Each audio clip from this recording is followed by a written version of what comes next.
one more thing. Now this just happened this week. How many people heard about when, do you guys have, can you get Air America out here at 760 AM? Yeah. How many people heard about that Ed Schultz, you know, the last debate on Monday where Edwards said there's 200,000 homeless veterans sleeping on grates and homeless. And Ed Schultz went on Bill O'Reilly, you know, the great bastion of liberal thinking,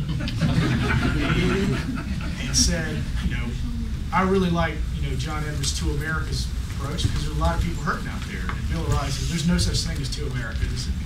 And these homeless vets, there's not that many of them. Of course, Bill O'Reilly is very good at inserting his foot in his mouth.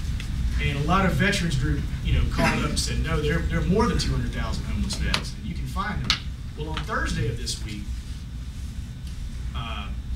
Ed Schultz got a phone call, I was listening, from a guy in Golden, a homeless vet, whose wife and son had been killed in a car accident, and he had been robbed and just basically fallen on really hard times, but served our country honorably, and was having to live out of a car. And started this huge groundswell of activity on the Ed Schultz show. Well, Friday, John Edwards called into the show and said, I want to help this guy because I feel very tied to it. And so he did. And this is not to toot John Edwards' horn or my horn, but this is the kind of person he is. He had some, because I'm a volunteer and we do One America, One Corps activities, which are volunteer activities in every state. There's a state chapter in every state. We got a 50-state strategy, and these are people that got involved, but they didn't just get involved because they wanted to cheer John Edwards. John Edwards told us back in New Orleans last January, go out and do something. Get involved. Don't wait for the next president you let go do something. So I took it to heart, and we started doing things like sending care packages to Iraq. And because of that, they called me up and said, I can't believe they said, could you get in touch with this guy? You know, we're in touch with him, but you could go about and do it, and it wouldn't cause a lot of publicity.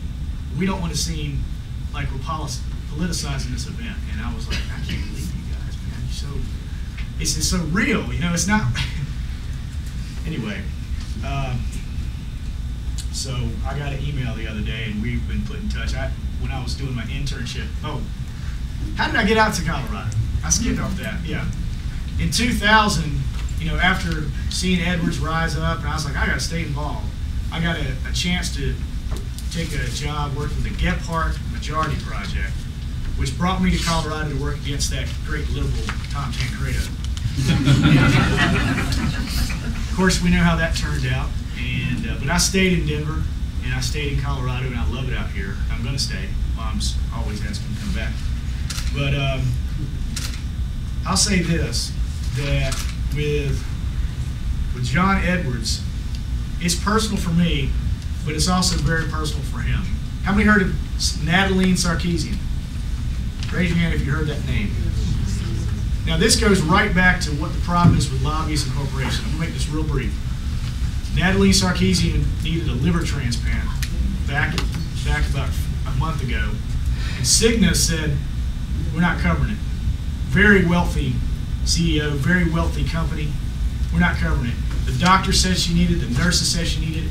Her family and all those groups got together, went and protested the Cigna headquarters in California, and finally they relented because they realized, oh, our stock might go down if we don't do something. And so they called up and said, we approved the liver transplant. But 2-3 weeks had gone by, and within 2 hours, she died. And John Edwards heard about that and put it on his speech and said, this is wrong. And that's what's impressive about him. He's not talking about John Edwards. He's talking about the people out there that don't have a voice. Who else is talking? He's the first candidate since Bobby Kennedy to talk about the poor people in this country. 37 million people in poverty. You know, I went to divinity school partly because I was sick of Republicans saying they spoke for God and left out the other half of the Bible. You know, that's just not right. And this guy is talking about people that have no voice. The homeless veterans, the people in poverty, the Natalie Sarkeesians, the people that, if it was up to our mainstream media, you would see nothing but commercials for cruise ships and I don't know, cars. There'd be no talk about these people, and they would go into the shadows. And he's bringing the spotlight to them. And like he said on stage, it's not about me or these candidates, because we'll be fine after this election. It's about the people that don't have a voice. And unless we take back our media and our democracy, we are never going to have a chance to take back our country. And that's why I personally believe in John Edwards, and that's why his personal beliefs are for the people like us that need a voice in their government. And thank you so much for having me, Brandon.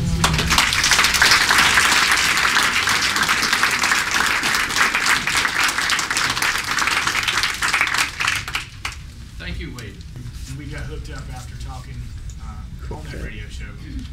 But the reason why our logo for that show that I have, which has got a viewership of maybe like 10 people, I don't know, maybe it's got 1,000, I don't know.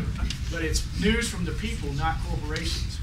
Now, if we don't stop the FCC from being bought and paid for the rulings by lobbyists, you know, the news source is going to grow smaller and smaller. And that FCC regulation, in case you don't know, it allows people that own radio and TV to also now own newspaper. So in one fell swoop, you might have the Montrose paper actually being owned by, you know, the Rocky Mountain News, as well as all your news channels, your radio stations. And right now, that's not a big problem as far as like today. But in 10 years, when you have a generation of people that have come up without the historical background of Watergate and things like that, that we need investigative journalism, the days of Walter Cronkite, you know, that will all die, and we will have a